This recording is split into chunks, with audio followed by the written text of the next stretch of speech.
दिसतात का सगळ्यांचं वर आलेलं आपल्याला?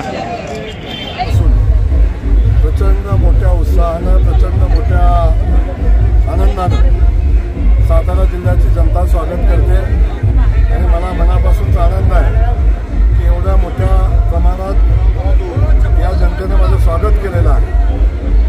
भारतीय जनता पक्षानं जी जबाबदारी आदरणीय देवेंद्र फडणवीस साहेबांनी जी जबाबदारी माझ्यावर टाकलेली आहे ती जबाबदारी ताकदीनं पूर्ण करण्यासाठी या जनतेचं प्रेम पाहिल्यावर एक ताकद, एक शक्ती मिळते।